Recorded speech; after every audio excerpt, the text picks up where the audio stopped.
Hello, and welcome to episode 1310 of The Sleeper and the Bust. It is Wednesday, June 19th. I'm your host, Paul Sporer, joined this morning by both Justin Mason and Jason Collette. Gentlemen, good morning. Buenos dias. ¿Cómo estás? A Wednesday morning episode with Jason. To what do we owe this wonderful treat? A day off. My corporate overlords have granted us Juneteenth off. And Fantastic. Yes. So I canceled I was going to go hiking, but then I donated blood last night. And they were like, no strenuous activity for 24 hours. I'm like, well, I guess that rules out my hike. So then I was like, what can I do for fun? Are you guys recording today? So here I am. And serendipitously, we are, because we moved from the Thursday episode to the Wednesday episode this week for Justin's schedule, and that works out beautifully to get the three of us back together. So it's awesome to talk with y'all. Now, we did talk last episode about how we were going to do a team breakdown of kind of how we work on some teams that aren't doing their best. But we're going to push that in light of getting Jason, even though he said he has several teams that he could throw into the mix that definitely needs some love. Justin and I are going to move that to next week. And instead, we're going to talk about some surging pitchers. And I want to figure out from you guys if we're buying these dudes. Some of these guys are guys that have kind of come back around, meaning they had some hype coming into the year. In fact, our very first guy is like that. That's really the only one. All the others, maybe they've had some love in the past, but they're coming around, or they're just plumb out of nowhere. And I want to see where you guys are at with them. So we're looking at the player rater, last 30 days, and just kind of using the SP rank that they have to see if y'all like them. So let's start with a guy who's turned things around in season. And he has one major change that everyone is associating most of the success with. This is Hunter Brown of the Houston Astros. He is now the fifth starting pitcher over the last 30 days. And the fundamental change here has been going four-seamer to sinker. His fastball, his primary pitch, is now different, and the results have been completely reversed. Like, he was one of the worst pitchers going. I think there were some very valid cuts of Hunter Brown. This was like, what are we getting? How many more bludgeonings can I take? You throw in the fact that Houston wasn't playing well, that even like a halfway decent outing wasn't going to get him a win because they were playing terribly. Fast forward, all of a sudden, makes the shift in the fastball to the sinker, and all of a sudden, even beyond the last 30 days, basically since May 1st, we've watched Hunter Brown chisel his ERA down from 9.78 to 5. And I realize 5 is still bad, but that's why you got to get in there and check the game logs, because you would just go past a 5 ERA of Hunter Brown. But when you shave it in half, that's something there. Justin, let's start with you. Do you believe in this Hunter Brown resurgence here, this 2.58 ERA over his last 45 innings, including the last month when he's been the number 5 starting pitcher? Yeah, I mean, looking at like the last month, the last 31 innings, I mean, he's 1.74 ERA. Unbelievable. It's just been fantastic. And I mean, it is a massive change, right? Like, the command and control is just completely different. I think, too, oftentimes we forget that pitchers are such like creatures of habit that they kind of get into these rhythms, and when things aren't going well, like nothing seems to be going well. And he was just laying in pitches in the zone that were just getting crushed when he could find the zone. And over the course of this last month, he's been able to kind of dot things in a way that he just wasn't able to do over the first, 6 weeks of the season or so. He's dropped his walk rate. He only has 8 walks in the last 31 innings. He's only given up 3 home runs, and 2 of those came in one game. And 4 of those walks came in one game, by the way. Yeah. So go ahead. I'm sorry. Another 3 of those 8 walks came in another game. So he's got, in his last 5 starts, he's got 3 starts with 1 total walk. That's incredible for Hunter Brown, because in April he only had 1 start without multiple walks, and that was only because he finished 2/3 of an inning and gave up 9 runs and only walked 1. So it was still a nightmare inning there. So he was walking the yard, and now all of a sudden that's been a big part of the resurgence here for Hunter Brown. Looking at the fastball usage, you have a 46% fastball in the month of April, and it's all four-seamer. Then you go from May 5th on when he starts incorporating the sinker. All of a sudden, it's 14% usage on the sinker, 34% on the four-seamer. So he hasn't thrown the four-seamer completely away, but it is used much more sporadically, much more sparingly, with the sinker becoming a more prominent pitch for Hunter Brown. Jason, do you see some value here in Hunter Brown kind of continuing on? Like, actually kind of delivering what was expected too. I know there were a lot of believers coming into the year. I count myself among them. I think Justin was as well. So we were advocating for Hunter Brown, only to see him flop in April. Are you back on the train that he can keep this going all summer, Hunter Brown? Yeah. I mean, there was before the season there was a lot of interest in him. I'm going to tell you a really sad story that goes on the heels of bad teams. So let's see, my RotoWire online championship, the one is like beat Jason. Just about everybody's beating Jason in that league. At least you're living up to the name. Somebody dropped Hunter Brown on May 5th. Somebody in this room picked him up the next weekend for $6. Oh my goodness. That same person in this room dropped him 2 weeks ago. No, I thought this was and gonna then be a good Rob story. Silver paid $189 for him this past weekend. So yeah, this is why, on bad teams, one of them is I don't know. My blind spot, my weak spot is 12-team mixed leagues. I just can't do well. 1 year I finished second in one of these OCs, but for the most part, these shallow leagues are a complete blind spot for me. And I cut him after that one start where he had 4 walks against the Angels, and I was like, okay, this is ending, and I dropped him. That was it. So I get it, but no, I mean the whole thing is you're one of your favorite phrases, buy into the dip. That dip could not be any lower back when it was there. So if you believed in the talent, that was the buy. And that's why I bought him at $6. I mean, he was sitting out there. I'm like, wait, I can buy him, stash him, see what happens. And then you're like, more of the same. As soon as I saw it, I'm like, forget it, I'm out. And I flipped and went out. So that's where it comes. And any pitcher is in that kind of shape. If you believed in them and they're not doing things and they're not hurt, which they weren't, which he wasn't. And he has made a change. When you look at the pit, you just go to Savant, stretch it out and see what's coming up, where everything's coming. And the cutter has been way up this month so far. And that the cutter as much as he's throwing his four seam. That was a big thing with Hunter Brown, where he's still going out there pitching every 5th day. And on some level, that's telling you that Houston still believes in him enough, that they're sticking with him. They gave him one lengthy relief appearance. It was at Detroit, where he threw 5 innings. So that was not a traditional start, but everything else was a start. He was taking his turns. I'm sure part of it was the fact that they didn't really have substitutes because their pitching has taken a beating this year. But the health piece with Hunter Brown, you felt confident that unless he's hiding something from the team, they deem him worthy of pitching every 5th day. So it was a true buy low. It was stinky. There was nothing in the profile you were going on. Prospect pedigree and maybe some of the bright spots of last year, but even that was a 5.09 ERA with a 1.36 WHIP. So I understand why people lost hope. I'm not blaming anybody who cut Hunter Brown, but if you stuck with him and bought the dip, you're benefiting now, and I really do think it's going to be a nice summer for Brown. So I hope he keeps it going. A question real quick. Do you think the classifications, like on Savant, they show in May that he was throwing a slider as his secondary pitch and the cutter was his least used pitch? And in June, the cutter is almost tied for his most frequently used pitch. And how close are the disappeared? How close are the velos? How close are the velos on those? Cutter coming in at where's the velos? I think 90, 91. And the slider's 91. So those then yes. Okay. I'm going to say yes on that sometimes because, and same with the four-seamer and the sinker. He might have some of the four-seamers, some of the pitchers that are getting classified as four-seamers that are sinkers, at least in the way he threw them, but didn't quite hit the movement profile because maybe he's not even using the four-seamer as much as we think with Hunter Brown. But yeah, it seems like his pitches blend a little bit there with the cutter, slider, and maybe the fastball, the four-seamer and the sinker. But concerted effort on the sinker, double-digit plus usage in the last 7 starts has been a big indicator. And that's what the broadcast always talks about when you watch Houston's broadcast of a Hunter Brown start. And that's really been the key difference for Brown. Hey, were they checking him for sticky stuff between innings? Is Hunter Brown on that list or what? I don't know. Again, I talked about how Ronel Blanco, actually our next guy, let's use that as a segue. They didn't check. And I was making the joke, obviously, like if you're going to check anybody, check the guy who's been suspended this year. But then you said you went to a game and they weren't doing checks. And I'm thinking that maybe they're just not doing the checks as much anymore. And it just went unannounced, I guess.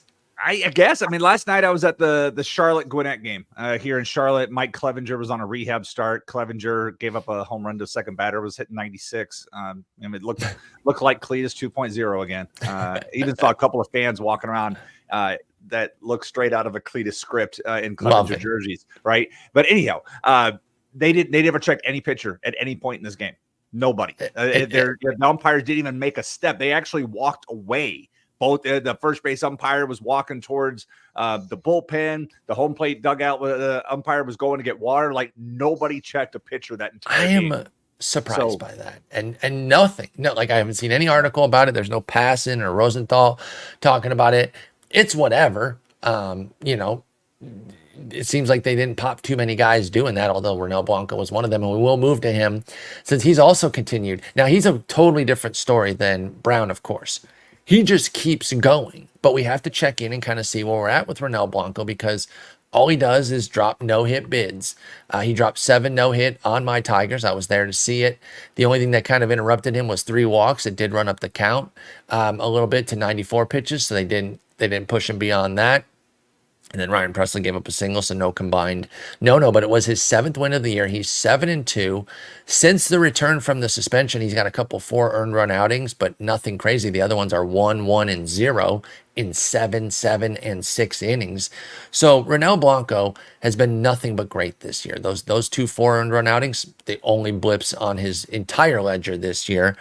Justin, are we getting an amazing year out of Ronel Blanco? I talked about how this could end up being a bit wasted if they don't end up, surging. But with Brown and Blanco going, now they've got 2 guys. They got to get Verlander back, who just went on the IL with a neck. But are they putting something together here? Is Blanco going to stick all year? Do you think he's somebody that you would even maybe buy high on? Because I don't think the price is crazy. People they feel like they've gotten all this found money. I think you can almost sometimes get these guys on a discount if they end up keeping it up all year. Yeah, it's crazy because, he's kind of just come out of nowhere. He's a 30-year-old. 100%. We're not talking about a guy who, was on, any prospect list or anything like that. He graduated prospect list in 2023. It's always been kind of an issue of command with him, and I don't know what he found to kind of tighten his command this year. Sticky stuff. No, I'm kidding. I mean, he has 0 games, he has 1 game this year where he's given up multiple home runs. Love that. 13 starts. He doesn't allow people to do damage on him inside the zone. And I think a part of it, or a massive part of it, is the way he sequences and mixes pitches. Like he can throw any one of his pitches really at any spot, and none of his pitches have a negative p-val. Like they're all positive pitches. That's fantastic. I think he can keep this going. Like there's nothing in the profile that's scaring me at all. He does have his moments where he loses control a little bit, but when you're not giving up home runs because you have such good command, that's okay. That's gonna work. Is he gonna regress? Yeah, absolutely he's gonna regress. He's not a 243 pitcher. He's got a 184 BABIP. He's definitely getting lucky there, but he's making a lot of his own luck. As much as we want to be like, hey, the BABIP's gonna regress. The vast majority of his starts, he has a sub 220 BABIP. And that is because he induces such weak contact, because he keeps hitters off balance. I believe. Yeah, Ronel Blanco is so clearly difficult to square up. He gets the no-hitter in the season debut, drops 6 more scoreless or 6+ into the 6th is when he gave up that first hit. Gets the bid against the Tigers. Hasn't allowed more than 5 hits in any start this year. He just clearly does something to keep hitters way off balance, even though he's not like a crazy strikeout guy. And you talk about how the walks will get him on occasion. I believe all 3 walks were in the same inning against the Tigers, and huge surprise they couldn't do anything with it. Wow, who would have thought that blistering offense couldn't do anything with the bases loaded?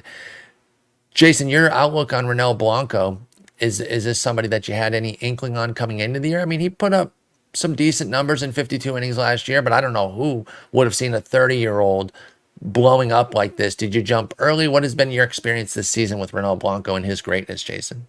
Had him nowhere, and a couple of things that come to mind. I mean, he was really struggled to throw strikes, all Exactly. throughout his career, and that's why it's taken him so long to get a footprint. But I believe this is one of those archetypes that is truly benefiting from the mushy ball this year. This is a fly ball pitcher who is living life dangerously and continues to live life dangerously. He's got 7 wins. You look at every indicator, and there's gaps between the actual performance and the expected performance.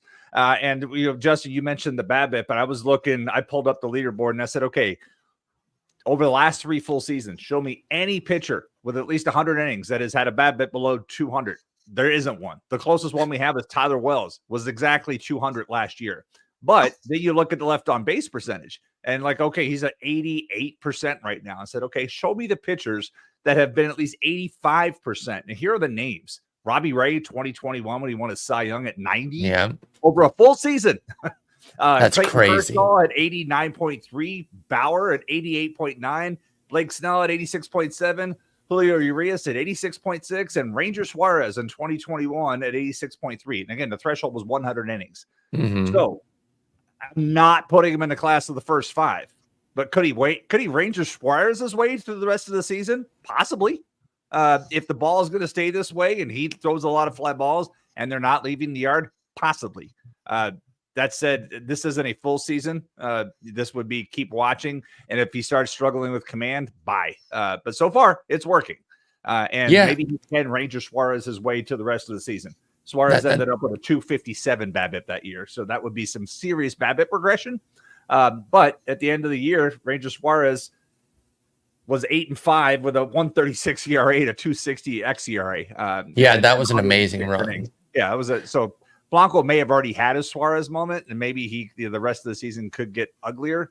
Who knows what Houston's going to do? Suarez is having another Suarez moment this year, yes, right? He's been amazing yet again. He's 8th in BABIP at 245. By the way, we have 2 sub 200 BABIPs, the other one being Luis Gil at 194. And both guys, Blanco and Gil, are remarkably difficult to square up, but is just not going to keep up at that level. As you point out, sub 200 is damn near impossible. So they'll have some regression. I don't know that either Blanco nor Gil will fall off completely. I loved Gil coming into the year. I think Blanco has enough stuff to stick around, but they've been 2 of the best. Bryce Miller's up there. Tyler Anderson is 4th at 2.25 with his BABIP. So he's good again, right? Is that the question? Yeah, is Tyler Anderson good again? He found Mark Pryor's number again. Justin and I kept making jokes last year that if he had any issues, he would just slide over to Dodger Stadium and get help. Well, it didn't happen. So I was like, I guess he just lost Pryor's number, but he found it again. And he's been nice. Been in traffic there? Do you know what it's like to try to slide up Fair. to Dodger Stadium? Fair. Yeah. Well, then get a FaceTime going, something. But he finally figured out that he can do that this year. And Tyler Anderson's good again. Let's move over to the Brewers, a team that's performing well.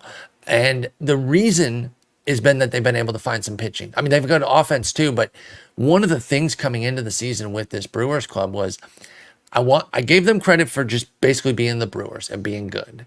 And even though they made the Burns trade, I was like, oh, well, they're not competing this year. Well, that was clearly not a rebuild move. That was for pieces to help this year, DL Hall and Joey Ortiz. So good offense, but I'm like, where's the pitching going to come from? It's Freddie Peralta and a bunch of goofs.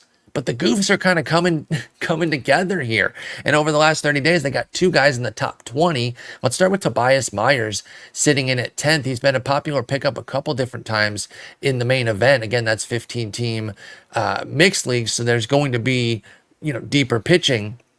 But a 3.76 ERA and a 1.16 WHIP over 41 innings for the entire season, even better in the last 30 days for Tobias Myers, thanks to 2 amazing starts at Detroit and home against Toronto. Are we seeing something here with Tobias Myers that we can sink our teeth into, Jason? Or is this just a couple great starts from, I don't want to say a nobody because that seems so mean, but he wasn't a big prospect. He's 25 years old, kind of out of nowhere. What do you think of Tobias Myers, Jason? I mean, I love this guy for a lot of reasons. Let's walk back. So, high school pitcher in Florida, committed to the University of South Florida, that disgusting campus over in Tampa. Baltimore drafts him, and he's like, I'm not going to USF. So right then and there, I love Tobias Myers because he made the right decision. He realized. And then I love him even more because Baltimore traded him to Tampa Bay for Tim Beckham and got that rot of stank off the roster, right? Then I love him even more because Tampa Bay traded him to Cleveland for Junior Caminero. Oh my God, I did not realize that he was the Love return this. for Caminero. Yeah. So then the other piece of this was that in 2022, the Guardians designated Tobias Myers for assignment. He was picked up by Justin's San Francisco Giants. Mhm. They also DFA'd him. He went to the White Sox, and the White Sox were like, we're swimming in riches of talent of pitching. There's so We're gonna much good cut him pitching. too. We're going to DFA him too. The Brewers picked him up, and they picked him up in the end of the 2022 season on a minor league contract, and he's worked his way to the major leagues, has finally made his major league debut this year. All of that said, I love what he's been able to bring to my favorite team, and he is actually somebody that I took in one DC because, again, the history, I'm like, I kind of owe it to this guy. He probably is going to make the team at some point. And that said, it's been a nice run, but I don't know if this is sustainable. I mean, he is a prototypical fit starter.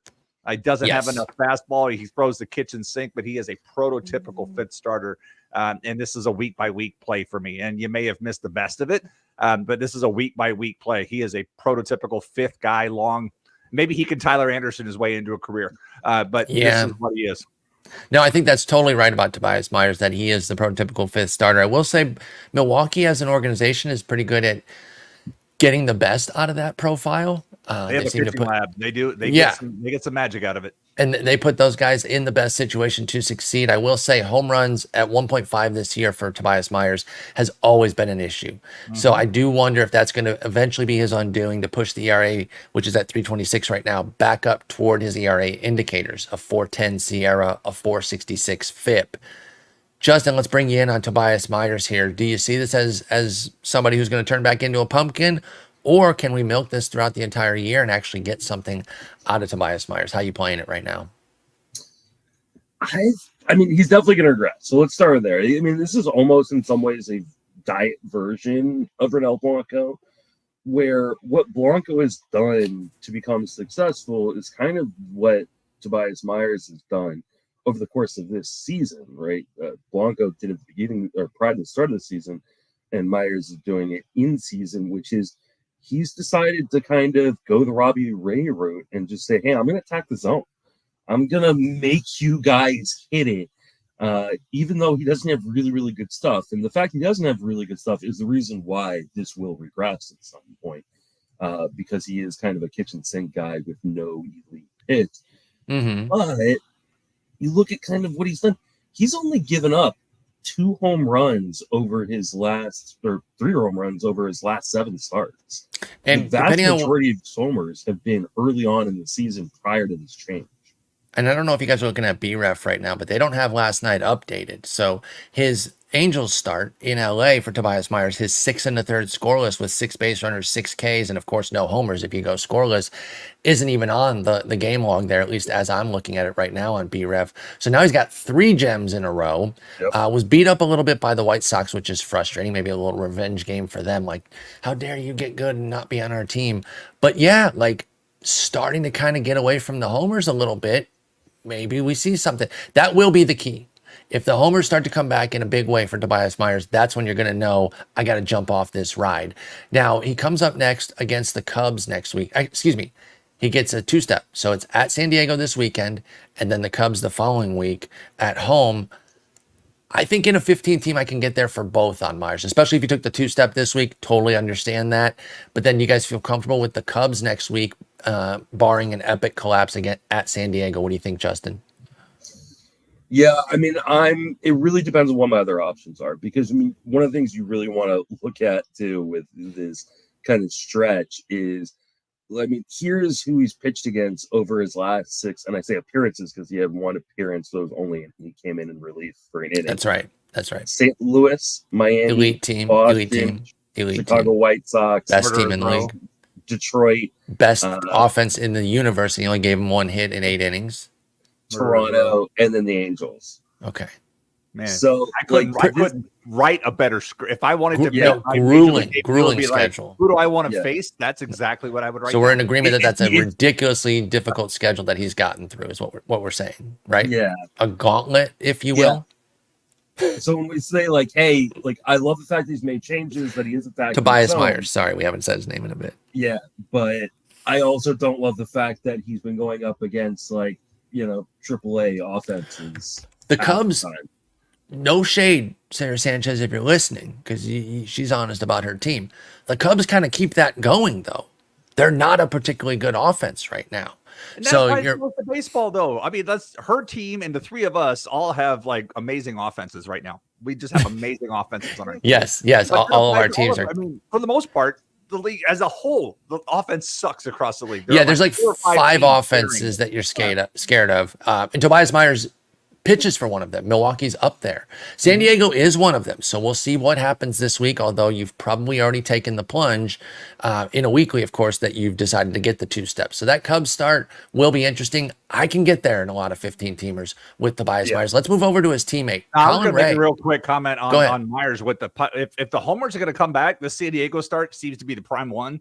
If you remove the 3-year rolling factors from the park factors at Savant, Petco is the best park for home runs this year. Out of nowhere, it is a 141 home run park factor if you remove the 3-year rolling. That's number 2 is Dodger Stadium, 134, but yes, that is the highest. And Oracle Park is the lowest. That's not wow. That is really, really surprising. So this weekend could be dicey with Tobias Myers, but you're riding it out. Again, if you already made the weekly decision, you got that great start at Anaheim, and hopefully it doesn't get beat up too bad in San Diego, because then you don't want to erase the entire Anaheim start and then the Cubs next week. Colin Rea has been another big find for them. Again, you're kind of like prototypical 4th, 5th starter type. Churned out 125 useful innings for them last year. Maybe we should have seen him a little bit more in the deeper formats, because he put up a 4.55 ERA, 119 WHIP. I love the sub 120 WHIP there, and 4.55 ERA is basically 6-3, right? It's right there for Colin Rea, but he's 33, boring, doesn't miss bats. I get it, but I wonder if he should have been a draft champions gem just for the depth, because we knew Milwaukee didn't have that much pitching. But Jason, let's start with you on Colin Rea. The 33-year-old now has a 3.29 ERA on the season, 123 WHIP. Strikeouts are still unimpressive. Walk rate is decent. Home run rate is over 1. Is this built on a house of cards with Colin Rea, or can he keep it going this year? So my initial thought was, if this was last year's run environment, there's no way that he would be able to do well. And then you look back at last year, and he pitched to a 4.5 ERA. And he was basically league average. He's the same guy, and all of a sudden he's at a 3.29 ERA this year. And I look at that like he is surviving now because of the new run environment with the softer baseball. And it's not Justin and I have talked about this on Sundays. This isn't a production issue. This is a storage issue. Something has changed behind the scenes with this. And we're still 10 to 12% down.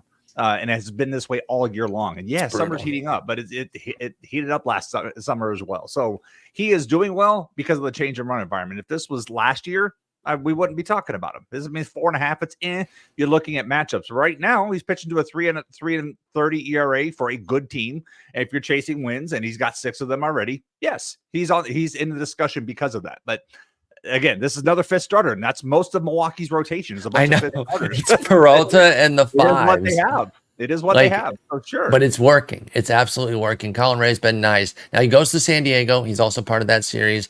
I don't love that. But then gets Texas next week at home. And Texas has just not been that great of an offense. Against right-handers. They're sitting 20th in WOBA. Justin, most the weekly leaguers can't make a decision on at San Diego with Colin Rea. They've already made their decision one way or the other. What about this Texas start next week? Is that something that you'd be interested in, even if he's not great at San Diego? Let's say he goes like 5 innings, 4 runs, kind of a downish start, but not a total flame out for Colin Rea. Are you getting there for him in Texas, at home against Texas in the deeper formats, Colin Rea? I don't think I am. Like, I know Texas hasn't been good, but Seager's back, and I'm just not. I'm not a believer in Colin Rea. If Tobias Myers is the diet version of Ronel Blanco, then like Colin Rea is the Temu version of Tobias Myers. So I just don't. A knockoff of the knockoff. he is filling up the zone. He's attacking the zone. I mean, this seems to be, kind of an organizational philosophy, especially with this dead and ball, to be like, hey, just attack the zone, especially if you don't have good stuff. Let the defense bail you out. You've got good defense behind you, and hopefully, because the ball is deader, the ball's not going over the fence, which it's a really good plan of attack if the ball is going to stay the way it is. So, but that being said, like, I just don't think Colin Rea is a very good pitcher. And, the xERA is well over 5. Like, he deserves way worse than this, and I think he's going to get it. And on the heels of Father's Day, I'd be remiss if I didn't make a couple of obvious puns. I mean, Colin Rea is just out here saying, love me. And there's one boy and one girl who may want to roster him, but at the end of the day, this isn't going to happen. And for those who don't get that, Colin Rea was a country singer in the 80s and 90s, and his 2 biggest hits were Love Me and One Boy, One Girl. Just spelled differently, but pronounced identically. I think our country fans are gonna really all enjoy 3 of that. you who got that reference, I appreciate it. Yeah, There's a good baseball country crossover. 1980s and 90s country fans. Yes, Grandpa spoke up here. Sorry, go ahead. There you go. No problem. I like it. Colin Rea. I'm also a bit skeptical too, by the way. Like, I like Tobias Myers a good bit more. I should point out Myers 10th in the last 30 days among starters, Colin Rea 18th. So both top 20 guys. Let's go to the San Diego team that those two are both going to be facing this weekend and talk about their special guy, the knuckleballer. And I know he's not an exclusive knuckleballer. He's not like the old school knuckleballers because he has more to his arsenal. But that is the draw of Matt Waldron, right? We all get excited about the fact that he's got a true knuckleball, but he's got so much more to go with it. And he's really, really turned it around lately. He has that knuckleball volatility at times, especially coming in at the beginning of the season. Through his first 7 starts, he had a 5.82 ERA. And it was like blow up gem. It was really, really tough. And the the blow-ups were, of course, erasing the gems and then some, as often is the case. But then starting with a start against the Dodgers on May 11th, a start nobody should have been using because he hadn't been good and it's the Dodgers. But from that point forward, we now have 7 straight starts from Waldron of 2 or fewer earned runs. And over the last 30 days, he is the 12th best starter on the player rater. Things are working brilliantly. And it's been a mixed bag of competition. Dodgers, Atlanta, trip to Cincinnati, which isn't as scary this year. Miami at home, trip to the Angels, home against the Diamondbacks, a trip to the Mets. So mostly good there once he got through the Dodgers Atlanta gauntlet. But he handled both of those clubs. Add it all up, Justin. It's a 191 ERA and 41 strikeouts over the last 42 and a third innings for Matt Waldron. I know the volatility of knuckleballs. How believable is this for Matt Waldron at age, 28 years old, 27? Age 27 for the Padres. I mean, this is another guy who is just kind of filling up the zone and saying, hey, try to hit it. And if you do hit it, hopefully it's not going to go very far. I'm going to let my defense kind of bail me out. And it works for him. We love the knuckleball, but like you mentioned, like, he's not a guy who just exclusively throws a knuckleball. He's got multiple pitches that he can throw at pretty much any time. He has really, really good control, especially with his approach of attacking the zone right now. So, like, I do kind of think this can keep going. And I think for all of these guys, Waldron included, like, if the ball does change, as MLB has said they will, or not said, but just done randomly, change the rules midseason, change balls midseason, like, things could go haywire really, really fast for a guy like Waldron because he does allow a fair amount of in-zone contacting and he lives in the zone. You look at his game logs, and we have, like, the last 3 games, he's over 90% zone contact. Oof. He's got multiple games where he's over, 50, 55% zone percentage. Like, that is like, if he was a qualified pitcher, he'd have, like, one of the highest zone percentages, maybe even the highest zone percentage. Yeah, I think he would have the highest zone percentage in all of baseball. So things could go haywire really fast if the ball were to change, and that's something you want to keep an eye on. But like Jason said, right now it seems like they're fine with kind of this deader ball, and he's going to keep laying it in there and hope his defense bails him out. Yeah, you got the knuckleball, coming in at 78 miles an hour, but he has some pitches that he can bring up into the low 90s as well. And so that kind of speed differential for Waldron and a true arsenal outside of the knuckleball should help him a bit with the volatility. It didn't earlier in the year, so that is worth pointing out. And if the ball does change, maybe there's trouble ahead, but he's just been so brilliant over these last 7. Jason, where you at on Waldron? Again, there's not a ton of swing and miss. It's a 9% swinging strike rate. But the success has been great. The home runs are minimal at 0.7. Can Matt Waldron keep this going, or do you have concerns over the summer? I honestly don't have too many concerns with it. We mentioned the aforementioned offense support with San Diego. Waldron's somebody I picked up at the start of this, so I've been enjoying this. He's helped me make a surge in a couple of my leagues where my teams don't suck. I'm just a little bitter because he did lose against the Mets. I was telling Justin this before you came on air. I was basically, I'm like, you know what? I'm rolling out my entire bankroll on a 4-game parlay on DraftKings. Pick 4 games straight up and the 4-legged parlay. And what broke is the stupid Mets actually won a game against Waldron, even though he went 7 innings, 3 hits, 2 runs, 2 strikeouts, 2 walks, and he lost to Sean Manaea because the offense went 0 for 5 with runners in scoring position. And so I would have come home with $1,200, but again, I bet it was house money because I was still playing with my original $5 deposit that I made 3 months ago, so it was house money. But I was like, I've never done this. I've just been nickel and diming all the way through. I'm like, you know what, all the way. And I got, the Orioles lost to Phillies in extra innings. I'm like, this looks so good. This is gonna happen. And then the Padres and the Mets of all teams, the Mets, stupid grimace. Always screw you when you need them, positive or negative. Yeah, they got Grimace out there on the bump in his rookie year. Are you guys going to pick up what league formats are y'all picking up Grimace? All formats? I can use them on our RotoWire OC. I mean, it's 12. Yeah, I need it. I think Grimace is all formats. But Waldron I've had up front because it was I needed some pitcher. I think I picked him up in a 2-start week and said, let's just roll with it and see what happens. I got nothing to lose and a couple things. And so I've enjoyed this. And he's still on those teams. Mm-hmm. Yeah, he's not coming off those teams. What were you going to say, Justin? Like Hunter Brown. I was just going to make a Grimace joke. I got nothing. Oh, okay. Well, I'm here for the Grimace jokes. Yeah, Waldron was picked up on 526 in my main event. Let's see. Oh, yeah, that guy's gotten 4 brilliant starts, and it was a $23 to $22 bid. Ooh, I wonder who that second one was. Oh, that same team got Tobias Myers. I wonder if they're making a surge. Let's see where they rank. Oh, no, they're in 14th. Okay, so that pitching hasn't quite helped. Maybe they weren't 15th, so they've made they might have been in 15th. Yeah, they've surged up a spot. Let's hit an oldie but a goodie, or at least turning into a goodie again. I don't know if I trust it. Now, I was picking this guy in DCs.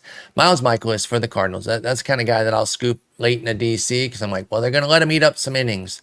And it is paying off. He had 35 starts last year, most in the league. He's got 15 so far this year, tied for most in the league. Miles Mikolas is at least going to eat up some innings for you. And after a tough start, he took a 5.91 ERA into May. He's been great. Only 1 dud in his last 9 starts. Of course, it came against those aforementioned Mets, 4 innings, 6 runs. But everyone else has been 3 runs or fewer. Most of those have been quality starts. One of them was 5 innings, 1 run, so not a quality start. But the other 7 have been quality starts. Add it all up, 3.78 ERA over the last 52 innings for Miles Mikolas. Puts him as the 15th starter in the last 30 days as well. Justin, it's deep league only because of who he is. Miles Mikolas doesn't miss bats on a mediocre team, but he's got 5 wins, decent ratios. Can we get there with Miles Mikolas here in the short term for deeper formats? I mean, I hate to be the guy who keeps repeating the same type of things, but like Miles Mikolas, you love to do that. He's always been the guy that fills up the zone, right? He's always been the guy that just allows contact and lets his defense kind of work him out of jams, right? Yeah. This is his profile. He's a guy that says like, hey, I'm going to throw it in the zone. I'm going to let you hit it, but it's going to be weak contact. And what's happened the last few years with him is it hasn't been weak contact. It's been really, really hard contact. But with this dead ball, he kind of benefits from it, right? Like, the ball just isn't with the same kind of contact. The ball just isn't going as far, which allows him to kind of, negate a lot of this contact that he allows. So can he keep it going? I think he can. Now, he's going to be very, very dependent on his BABIP. He's going to be very, very dependent on the defense behind him. The defense isn't as good this year as it's been in previous years. So I'm a little or a lot more skeptical that he can keep this going. But I do think he's going to be a kind of a usable team streamer in deeper leagues, especially against good matchups. And recently he's, last couple starts, we just talked about, Chicago Cubs have not been hitting the ball very well, and Pittsburgh's offense has not been very good. So would I use him against tougher competition? No, but I'd use Miles Mikolas kind of as a spot starter or a team streamer in deeper leagues. He gets your Giants this weekend at home, and then since he comes to St. Louis to visit as well, and I don't really have any issue with either of those starts for Mikolas. Like you guys have been saying with some of the other guys, if the ball changes, we can reassess. But with the squishy ball, I don't mind Miles Mikolas, especially at home. Jason, do you like Mikolas in home, at least home starts for deep leagues, or do you like him everywhere for deep leagues right now? I'd like him everywhere for deep leagues to a point. And you started the point I was going to make there with the schedule. I took a look at what his schedule looks like coming up until the All-Star break. He's got the Giants, which we know is the layup. Then he has the Reds in St. Louis, so that's a better situation. It hasn't even been scary in Cincinnati with them this year either. They've been underwhelming. Run the risk there. Then he's got the Pirates. Then he's got the Nationals. He gets to miss the 2 games Missouri series against the Royals. Then he closes out the All-Star break against the Cubs. So those are his matchups the rest of the way. I'll ride that. Now, if they reset their rotation, there's a chance that he then picks up the Braves, and they're coming out of the All-Star break. And then if he picks up the Braves, then he would get the Nationals again. Okay. And then for a while, this is usable. And then he'd have the Cubs again. Then he would have either the Rays or the Royals, depending, and then he would have the Dodgers. So we get to mid-August, and that's when it's if he's whatever he's done to you, he's done for you. Because after that, it's the Twins, and I don't really want to mess with the Dodger Twins back to back. So that's where he's at the All-Star break. I'm fine riding him out that far, and then after that, it's a week by week situation. And we'll see where the Cardinals are at with things. If they fall, he could end up being traded, and Mikolas could wind up on a better team as well. So we'll keep tabs on that. But I think right now he's certainly deep league usable. Well, if they're 8 games below 500, they're still in the playoff race in the NL. Let's be real. That's true. That's true. Just existing in the NL keeps you in the race. Let's move over to Washington. You mentioned that Washington team, and hey, they're a pretty game ball club. They're 35-36. I don't run from starting my pitchers against them, but I acknowledge that it could be a rough night for them, especially if they start running wild, and that can take certain pitchers out of their game. I don't think we have great insights on like which pitchers would get frustrated if they're getting 5, 6, 7 steals off of them or not. But the Nats are out there running. We've talked about Jesse Winker going crazy with this running and things like that. They've got several starters who are pitching well for them. 3 who check in the top 40 over these last 30 days. Let's start with Swerve and Jake Irvin, because he's been amazing. He's got a 3 ERA flat with a 104 whip. Lots to like with what he's doing. The control improvement this year has been massive, from 10% walk rate down to 5. When you cut your walk rate in half, results can follow. And that's exactly what we've seen out of Jake Irvin this year. I can't recall, have we talked about him super recently? No, actually we haven't. Since a 2 start back in late May. So it's been almost a month since we've talked about him, Justin. Jake Irvin, though, has been great. Had a 2 start this week that includes a trip to Colorado. And I said I was all aboard. I was all aboard, all formats with it, even going to Colorado. He got Arizona yesterday.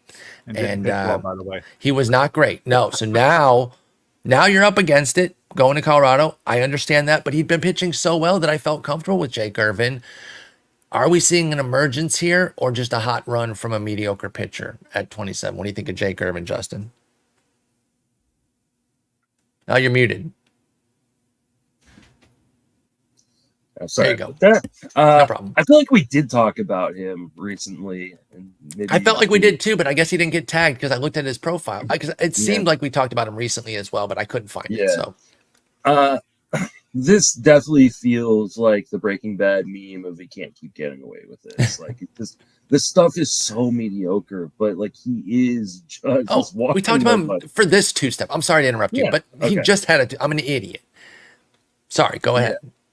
Yeah, but he's just another one of these guys. All he's doing is filling up the zone. He's just allowing teams to hit the ball and hoping his defense is gonna kind of bail him out and that the ball doesn't go over the fence, and it's working.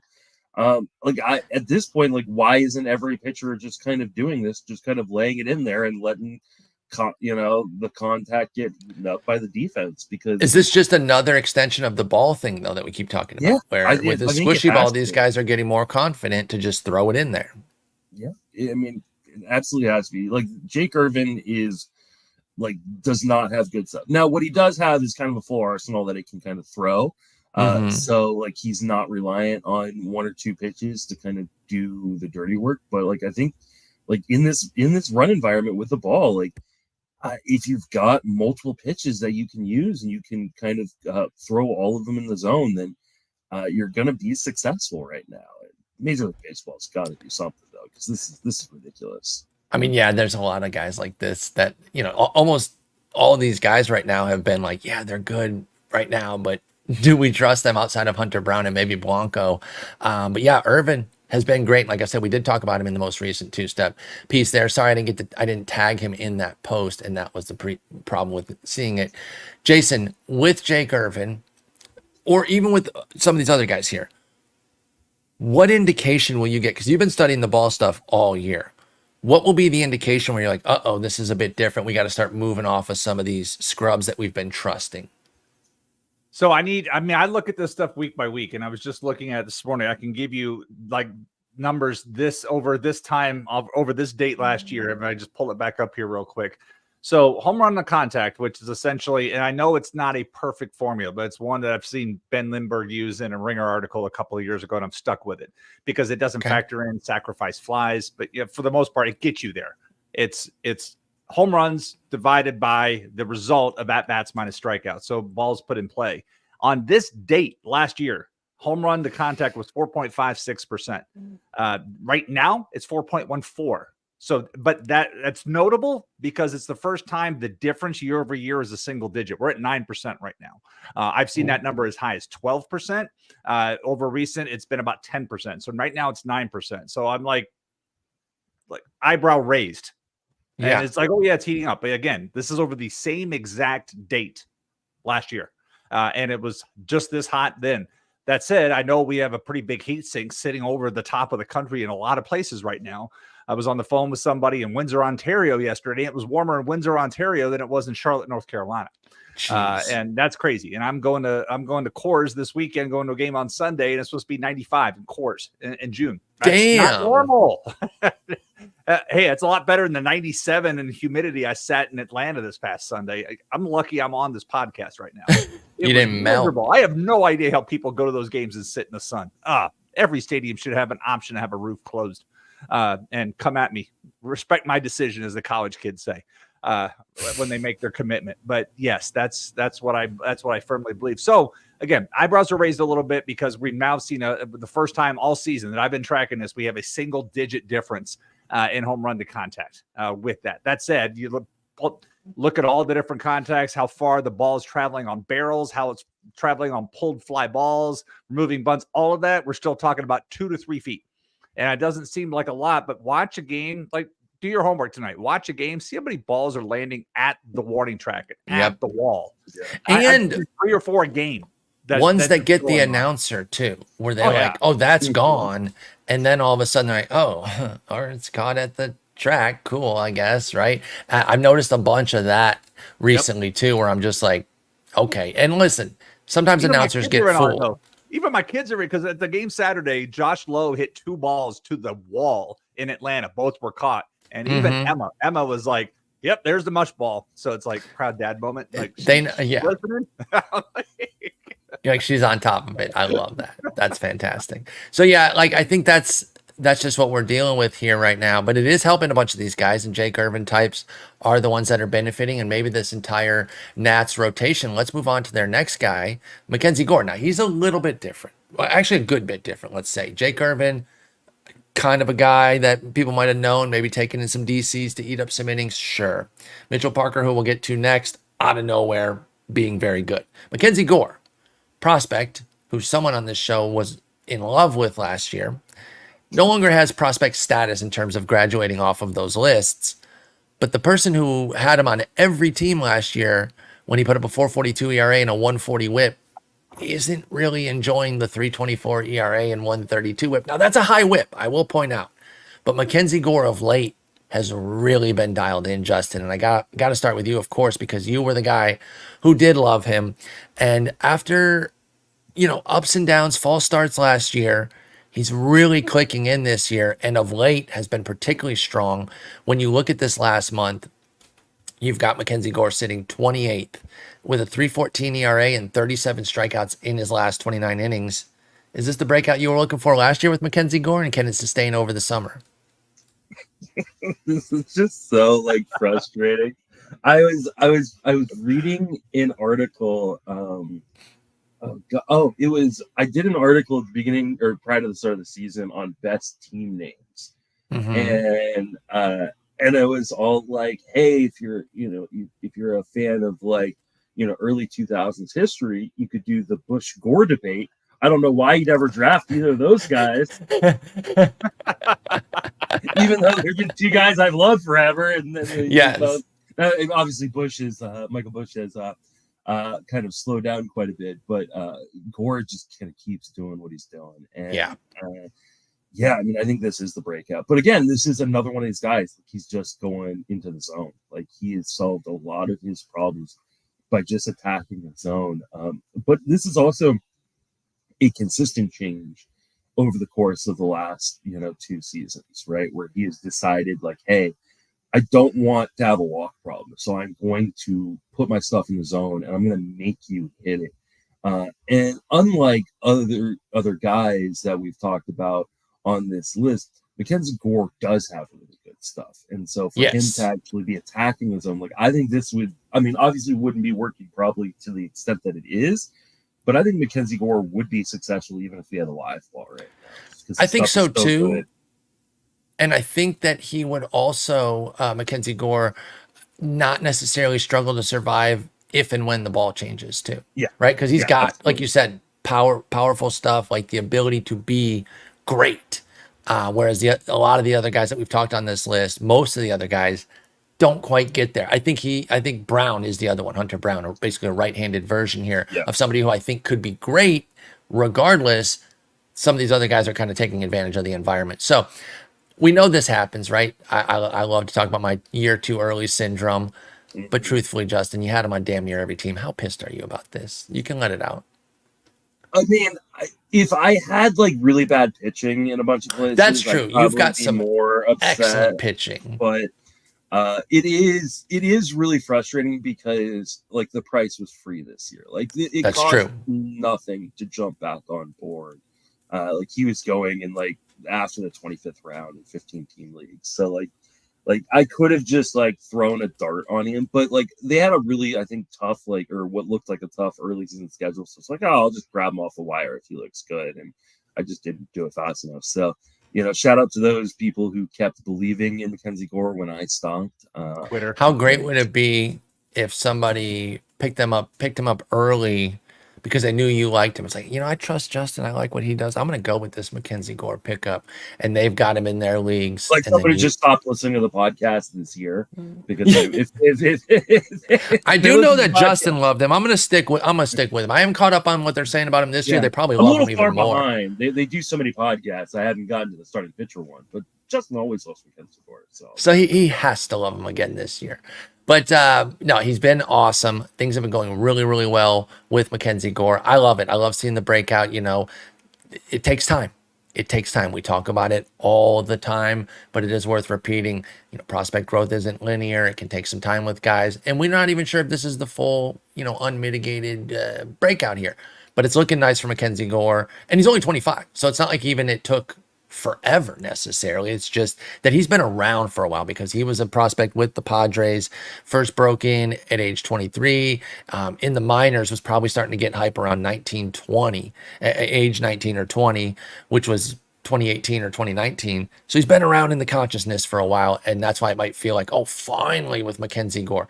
But he has 281 major league innings, right? Like, we never needed to panic with him, at least not coming into this year. Jason, I want to talk with you about Mitchell Parker because he's been. I got a quick note about Gore too. And go for it. Like I'm going to take Justin's line from earlier. I hate to be the same guy, be the guys repeating the same thing over and over again. But last year, MacKenzie Gore, off his 4-seam fastball, league hit 279, slugged 503, and had 17 home runs off his 4-seam fastball. This year, 3 homers. Still the same batting average, and his slugging is 100 points lower. I mean, that's how. Yeah, like how. That's to me, it's just like their league's still hitting the same pitch. It's just not going this far now. And he's using it a little bit less. So he was 60% last year. He's using it 55% of the time this year. Velocity is a little higher this year. I mean, last year he was sitting 95. This year he's hitting 96 and a half sitting there. So maybe a little velocity is helping guys, helping him avoid the barrel, but it's just like that's a big difference in the slugging on that pitch that guys crushed last year. And that's where the success is. The ERA, I mean, we already said the whip was over 1.3, but the difference in the ERA is that he's just not allowing the home runs on the fastball like he was last year. No, he's really not. Well, then maybe I'm a little bit wrong on that, saying that Gore wouldn't be as susceptible to a ball change. Maybe he would be a little bit more potentially susceptible if those fastballs that are hit started going a bit further. So maybe we do need to look out for that should things change on MacKenzie Gore and the rest of the league. But right now, it's been excellent. Hot in DC and swampy hot. I don't know. Can somebody help me? I think it gets vile. It does get vile, but it hasn't been that bad. My kid was actually just there like last week. And they said it was. So it hasn't been, but it can, right? As I understand it, I believe it can be pretty. I was making a joke because I know. Oh, okay. Sorry. Yeah, I spent a lot of summers there as a kid because my family's from Northern Virginia. It is disgustingly swampy hot in DC in the summertime. Yeah, it can get pretty nasty. Atrocious there. But I mean, what I will say though is that while if things did heat up, he'd obviously, probably struggle a little bit more. But like he has been doing such a good job of kind of limiting, the walks and the hard contact, even on the fastball, that I wouldn't be like super worried about it. Like, okay. Yes, would it go a little bit farther? Would he struggle a little bit more? Yeah, but like he's doing like you look at like his his heat map, and a lot of the 4-seamers up high in that zone or off on the sides where guys aren't going to square it up as easily. So I think he can keep this going even if the ball does change. Okay. Yeah, I want to be confident in everything MacKenzie Gore's doing. I liked him as a prospect too. So yeah, I'm really hoping that he can keep things going, and we'll see. Let's talk about Mitchell Parker, because again, completely out of nowhere. I know Jake Irvin is pretty out of nowhere too, and even Gore's surge might be a little bit surprising, but I don't even know many prospect folks that were that clued in on Mitchell Parker. They probably knew him because the prospect folks have like at least a passing thought about damn near everybody. But this guy, 24-year-old lefty, kind of comes out of nowhere, gets one start at AAA, and he's up. Boom, 67 and 2/3 innings later, he's got a 3.06 ERA, 1.08 WHIP. Jason, Mitchell Parker, how's he still doing it? Opened with the Dodgers and Houston, dominated both of them, and we're like, holy crap, this guy might be legit. And since then, take those 2 starts off, he hasn't missed a beat. He's got a 3.40 ERA in 57 innings since that point. That's 10 starts. Is Mitchell Parker for real? So one of the things, looking at schedule, starting there, because he is part of that series at Coors this weekend. In fact, I may see him. Well, it looks like he's pitching Saturday because he pitched against the Marlins on the 16th and 5th day. So he'll be pitching Saturday night against the Rockies. But after that gives he'll open the series at Tampa Bay to close out this month. And then we flip over to July, and that's going to give him 1, 2, 3, 4. That's going to give him a series at home against the Mets, and then he'll have the finale of the Cardinals series, and then he'll be pitching at Milwaukee before the All-Star break. That's the way his first half closes out. So for the most part, that's a pretty decent schedule for him there. I've watched him pitch 2 different games. He actually helped me win some money in one of those games. So I took him against was the Atlanta game. There was one of the games where I looked at it. I was like, okay, I liked what I saw the last time this kid pitched. I'm going to go ahead and go with him this week. And it worked out well for me. So liked him in that. Love that. But you look at, again, he's not allowing home runs. He's not getting himself into trouble. And, even right now, just looking at the 4 pitch types he's throwing, nothing screams like, oh my God, as far as this is going to get in trouble. He's still got the splitter and the slider that are both getting whiff rates over 35%.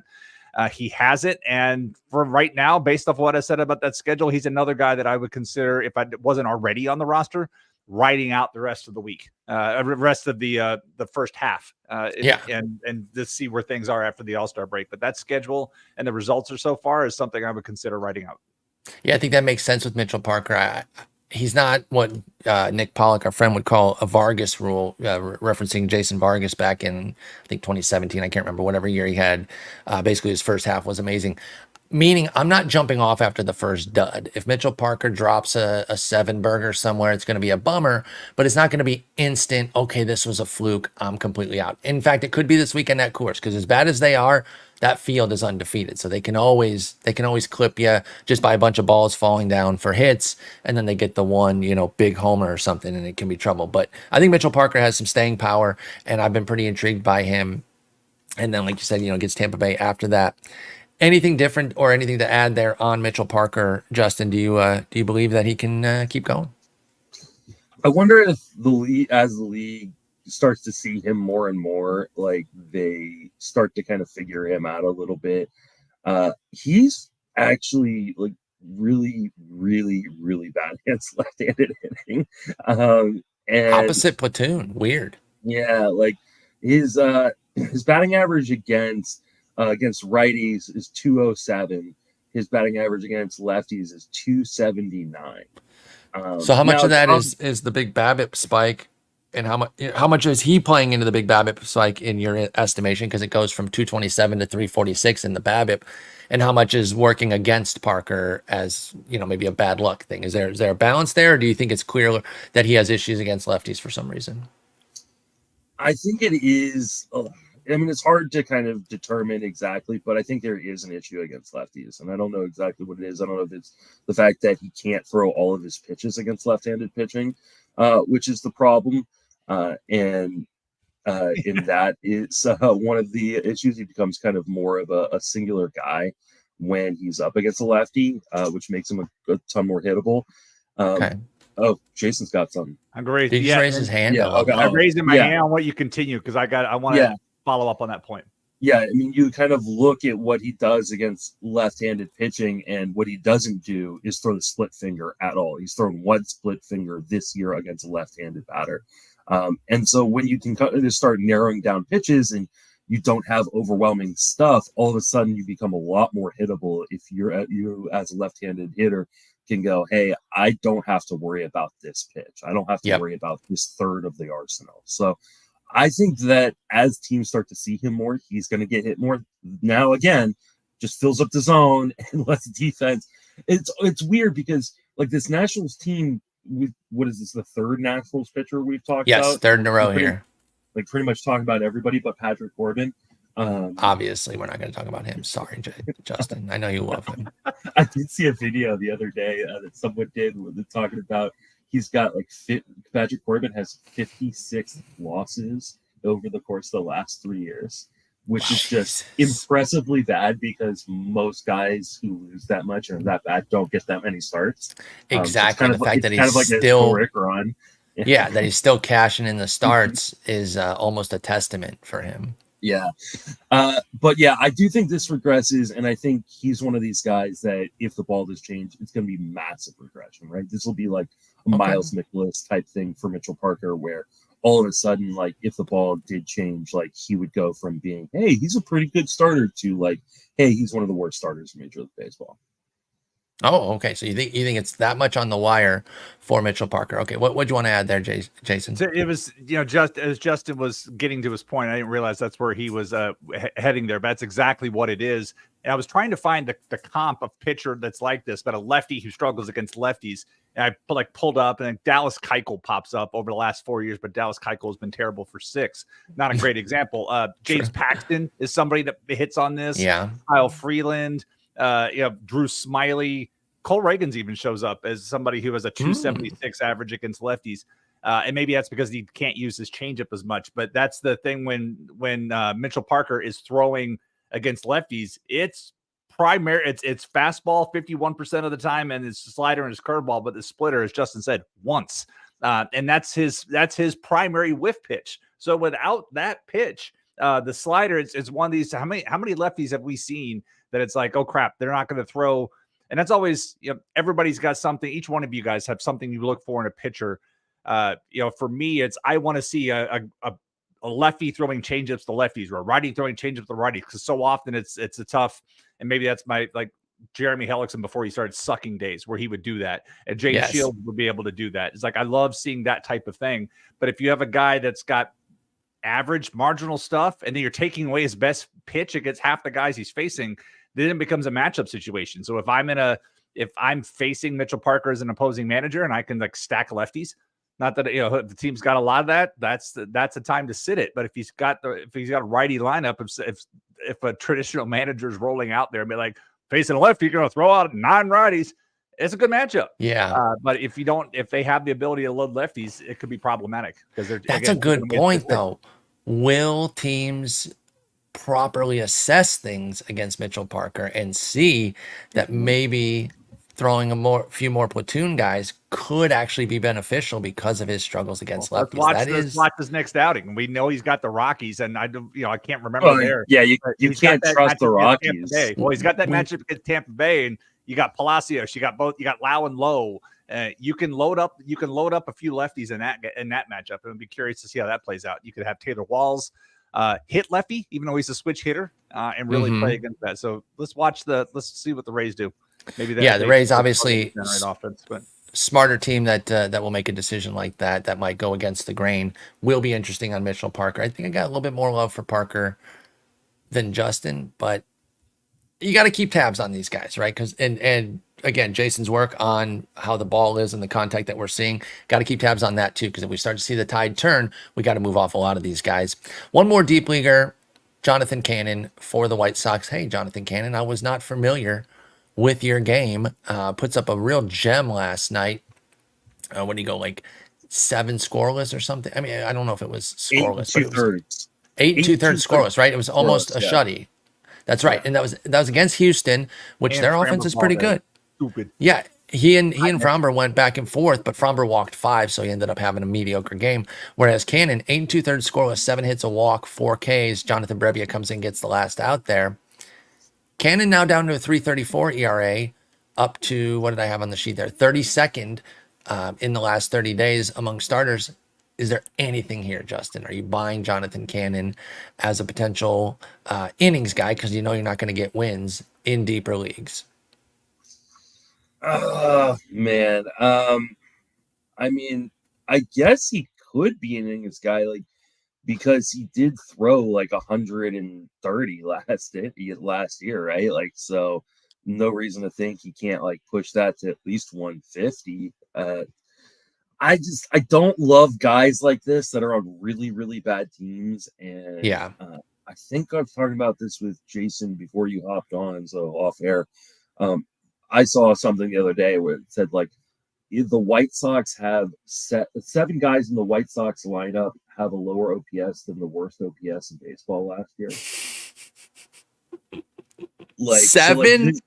7 of guys. That's disgusting. Here, let's see if Paul could guess. Paul, what do you think Martin Maldonado's WRC plus is? 6. You are 31 points too high. He's minus 25.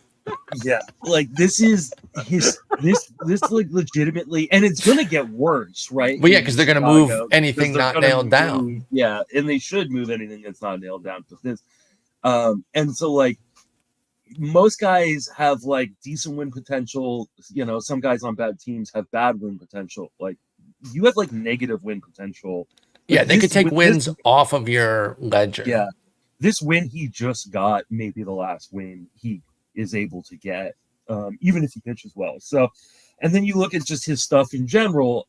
and it's just so mediocre. Like, yeah, I mean, I think he can kind of make it work because the ball is dead, just like all these other guys. But Jonathan Cannon does not have a cannon of an arm. Like, No, he does. I mean, he throws 95. It's so funny how that is so pedestrian Yeah. these days. I do feel bad kind of like acting like that doesn't matter, but it kind of doesn't matter. 95 is whatever. He's cut the walk rate big time, basically in half from his AAA numbers earlier in the year. And so that's good, but like, can it stick? I don't know. Do you see anything with Jonathan Cannon that appeals to you, Jason? So I've seen a guy pitch a few times in the minors because, again, Kannapolis and Charlotte are minor league feeders into part of the Chicago system.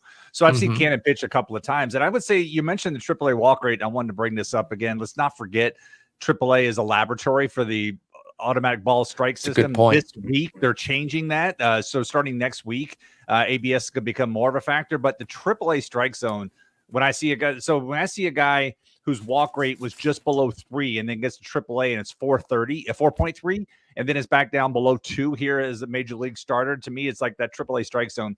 And I would apply the same thing to hitters. I think when Justin and I last recorded, we were talking about Oscar Colas, who all of a sudden has a double-digit walk rate in AAA and never had anywhere near that. And it's just like all of a sudden, it's like, how much do you trust AAA in particular with that? But with Cannon, I've been nonplussed when I've seen him pitch. It's like, yeah, he's got the pedigree. He pitched at Georgia, but again, he's on a bad team. And if the innings, I think he worked 122 last year was the final number or something like that. But it's still going to be a bad team, and it's going to get worse as they start selling off anything of value. If they're gonna have to eat a lot of that Benintendi contract if anybody considers that value, but he's got a 50 WRC plus right now with that. So we'll have to see where it goes. But I don't know what you're going to get out of this except maybe some strikeouts and maybe a handful of wins the rest of the way. So no, I'd rather use somebody else unless I'm in a 12-team AL. And I absolutely, like, if I lost Justin Verlander this week and Jonathan Cannon's sitting out there, I may take a shot there, but that's kind of the condition I'm at. Well, deep AL league, and I just lost a guy. I think part of the problem with a guy like Cannon is that, like, you don't get strikeouts from him, and you definitely don't get wins from him. So he's so dependent on his ratios being kind of pristine to have any sort of value that, like, I don't love those kind of guys. It's, you look at it. I'm looking at the pitch break, looking at the pitch type breakdown. Like his league's hitting 196 off a sinker, 129 off a sweeper, and then they're crushing the cutter, the changeup, and whatever he's throwing, four-seamer. Those pitches, like, this is two-pitch guy. Sinker. Yeah. This is like Brady Singer before he got tweaked. You just don't want to get caught up with this. And again, no win probability for Jonathan Cannon. So hat tip for the big game against the Astros, but don't get too fooled by that. Some of these other guys, though, some value. We are keeping tabs on this whole group, but we're putting some of these guys on our rosters. Hunter Brown, definitely the best of the bunch. I think MacKenzie Gore, Ronel Blanco up next. And then the rest of the group kind of in a mush there, and then Cannon last, just because of his team context. If he's on a great team, I don't mind taking some quality innings on a great team. Even a mediocre team. Like, even if he's on Washington, like, but he's on the literal worst team. Yeah, we just talked about like 3 guys on Washington having value, and imagine if Washington would bring up some hitting prospects. Well, that's the thing, and I was talking about this on a radio spot that I was doing, where they could do a trade where it looks like a sell because they sell one of the major league pieces, like a Winker or a Lane Thomas, but they do it to maybe get like some bullpen pieces and then bring up Cruz and or James Wood. So they feel like they can trade from the major league team to improve the major league team because they have those 2 prospects coming up, Wood and Cruz. So we'll see how that goes. But we got to pack it up here because I have to pee like a racehorse, which nobody needs to know, but that's just how it is. We did get through our entire list. It was great having Jason on with us on a Wednesday. So great talking with you, gentlemen. Justin, I'll talk to you in a couple of days. Jason, I'll talk to you over text probably later today. So you guys have a good one. Thanks for joining us. Just a reminder, won't be around Sunday because I will be at Coors. If anybody's at Coors, hit me up. I'll be at Coors somewhere. I don't know where I'm Have a great time over there, Travel Wizard. And Justin, you and I will talk on Friday. Take it easy. See you guys.